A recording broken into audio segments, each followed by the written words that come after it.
मैं इसे हवाले नाल ये बयान देना चाह रहा कि मेरी बिल्कुल चौधरी बरादरां नाल इस वक्त तक कोई गल नहीं हुई और ना ही मैं इलैक्शन तो वापस होना है, ना ही मैं इलैक्शन तो बैठना है। मैं 100% इलैक्शन लड़ रहा और जिहड़ी इस हल्के दी आवाज़ आवाम है, मैं उन्हां दा खलवाया बंदा आ।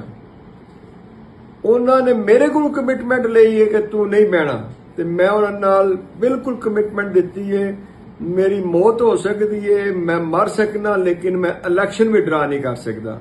और इंशाअल्लाह ताला मैं अपने मुखालफिन भी दसना चाहना कि जिहड़े मुखालफ कैंडिडेट ने मेरे नाल कदी तवक्को ना रखन कि वो अल्लाह ताला दे फजल नाल यह इलैक्शन साडे कोल जितणगे। मैं तुहानू अल्लाह दे फजल नाल, अल्लाह दी रहमत नाल ये गल कर रहा कि यह इलैक्शन इंशाअल्लाह ताला साडे